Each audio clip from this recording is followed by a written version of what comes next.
आज का बाइबल वचन भजन संहिता 103 का 13 में लिखा है, जैसे पिता अपने बालकों पर दया करता है वैसे ही यहोवा अपने डरवैयों पर दया करता है। इस वचन में परमेश्वर का हृदय, उसका स्वभाव, उसका प्रेम, उसकी करुणा और उसकी दया सब कुछ छिपा हुआ है। जब हम इस वचन को ध्यान से देखते हैं तो हमें पता चलता है कि परमेश्वर अपने लोगों से कैसा संबंध रखना चाहता है। इस वचन की शुरुआत होती है, जैसे पिता अपने बालकों पर दया करता है। यहाँ सबसे पहले परमेश्वर ने अपने आप को राजा, न्यायी और सेनापति के रूप में नहीं बल्कि पिता के रूप में दिखाता है।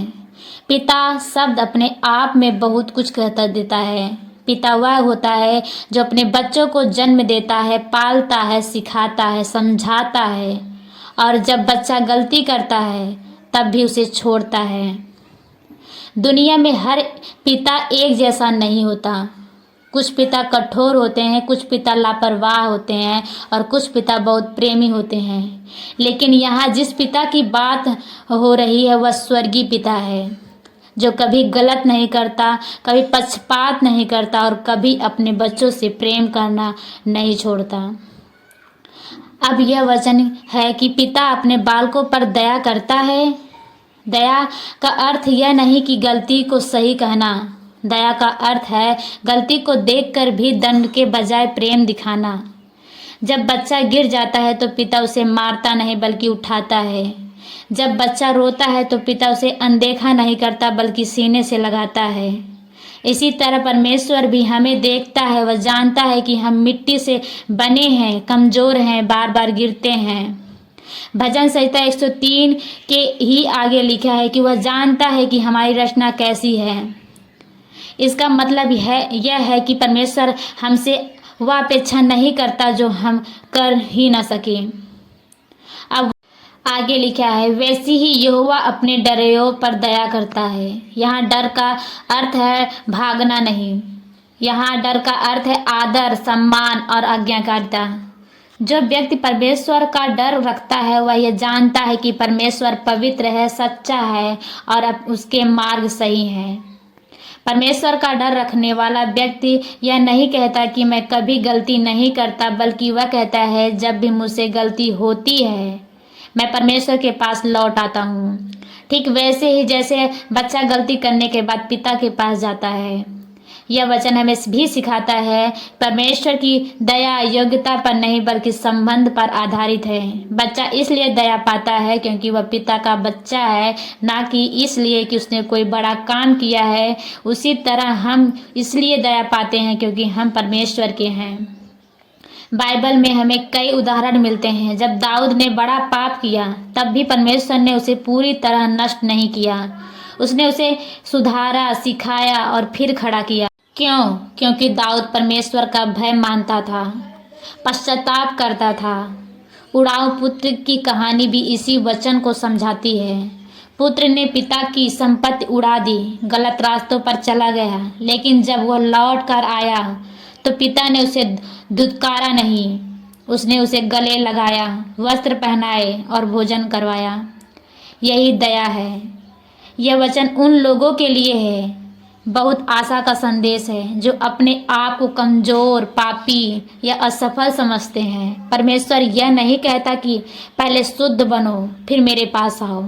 वह कहता है कि जैसे हो वैसे ही आ जाओ।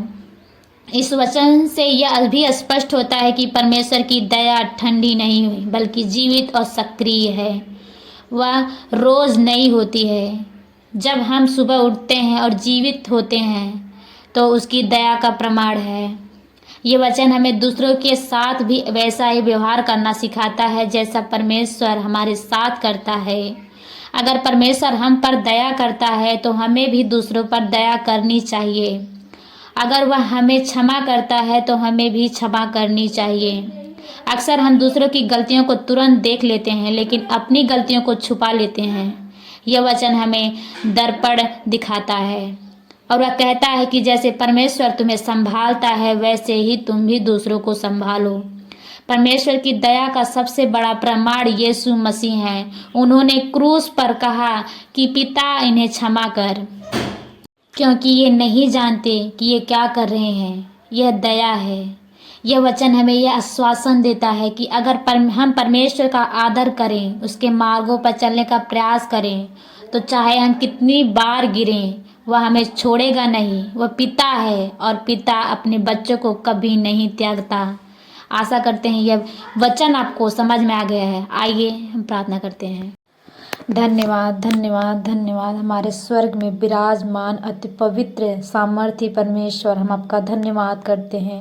स्वर्गीय पिता परमेश्वर, हम पूरे दिल से तेरा धन्यवाद करते हैं। धन्यवाद इस जीवन के लिए, धन्यवाद आज की सांसों के लिए, धन्यवाद उस प्रेम के लिए जो कभी खत्म नहीं होता। प्रभु, जब हम कमज़ोर थे तब भी तू हमारे साथ रहा। जब हम गिरे थे प्रभु, तूने हमें उठाया। आज जो भी कुछ हमारे पास है वह हमारी योग्यता से नहीं, तेरी दया और अनुग्रह से है। हे पिता, हम तेरे नाम को धन्य कहते हैं और तेरा धन्यवाद करते हैं। हे दयालु पिता, जैसे तूने कहा है पिता अपने बालकों पर दया करता है, वैसे ही तू अपने डरवैयों पर दया करता है। आज उसी दया को हर एक के जीवन में उड़ेल दे। जो थके हुए हैं उन्हें नया बल दे, जो निराश हैं उनके दिल में आशा भर दे, जो अकेले हैं उन्हें अपने पास होने का एहसास करा। उनके बच्चों को तू अपनी सुरक्षा में रख। जो बच्चे पढ़ाई में कमज़ोर हैं उन्हें समझ बुद्धि दे। जो युवक गलत रास्ते पर भटक रहे हैं उन्हें सही मार्ग दिखा। हे प्रभु, जो परिवार टूटने के कगार पर है उनमें मेल मिलाप ला। जहाँ झगड़ा है वहाँ शांति दे। जो आर्थिक तंगी से गुजर रहे हैं, जिनके घर में कमी है, जिनके पास नौकरी नहीं है, प्रभु उनके लिए रास्ते खोल दे। जैसे तूने कहा है कि तू पिता है और अपने बच्चों की ज़रूरत जानता है। जो बीमार है प्रभु, उन पर अपनी चंगाई का हाथ बढ़ा। जो अस्पतालों में हैं, जो दवाइयों पर निर्भर हैं, जो दर्द में करा रहे हैं, प्रभु उन्हें छू ले। हे पिता, डॉक्टरों की समझ को से बढ़कर तेरी सामर्थ बड़ी है। तूने अंधों को आंखें खोली है, लंगड़ों को चलाया है। आज भी तू वही करता है। जो मानसिक तनाव में है, जो डर, चिंता, घबराहट से जूझ रहे हैं, उनके मन में शांति दे। उनके विचारों को स्थिर कर, उनके दिलों को आराम दे। प्रभु, जो लोग तुझसे दूर चले गए हैं उन्हें फिर से वापस ला। जिनका विश्वास कमज़ोर हो गया है उसे फिर से मजबूत कर। हे पिता, हर सुनने वाले के घर में तेरी उपस्थिति हो, उनकी रातें चैन की हो और उनकी सुबह आशा से भरी हो। प्रभु, तू दयालु पिता है। हम अपने सामर्थ्य पर नहीं, तेरी दया पर भरोसा रखते हैं। हे पिता, आज जो ये प्रार्थना सुन रहे हैं उनके जीवन में ऐसा काम करके वे गवाही दे सकें कि यहोवा सच में भला है। हम सबको तेरे हाथों में सौंपते हैं और धन्यवाद के साथ ये प्रार्थना करते हैं तेरे पवित्र नाम में। जो इस समय बहुत दुख में है, रोते हैं, प्रभु तू हर आंसू को देखता है। तू वह परमेश्वर है जो टूटे हुए मन को तुच्छ नहीं जानता। हम उन सभी के लिए प्रार्थना करते हैं जो लोग अकेलेपन में हैं, से जूझ रहे हैं, जिनसे अपने ही दूर हो गए हैं, जिन्हें कोई समझने वाला नहीं है। प्रभु, तू उनका सहारा बन। उन्हें यह एहसास दिला कि वे अकेले नहीं हैं। हे प्रभु, जो शारीरिक बीमारी से गुजर रहे हैं, जिनके शरीर में दर्द है, जिनकी ताकत खत्म हो गई है, जिन्हें रातों को नींद नहीं आती, प्रभु तुम हमारा चंगाई देने वाला परमेश्वर है। तेरे लिए कोई बीमारी बड़ी नहीं है। आज जिनके शरीर में कमजोरी है उन्हें बल दे। जिनके खून, हड्डी, नस, मांस में परेशानी है उन्हें चंगा कर। कैंसर, हृदय रोग, शुगर, लकवा, प्रभु उन सब पर तेरी दया हो। जो मानसिक रूप से बहुत परेशान हैं, जो डर, घबराहट, चिंता, तनाव में जी रहे हैं, प्रभु उनके मन को शांत कर, उनके विचारों को स्थिर कर, उनके दिल में से हर डर निकाल दे, उन पर अपनी शांति उड़ेल दे।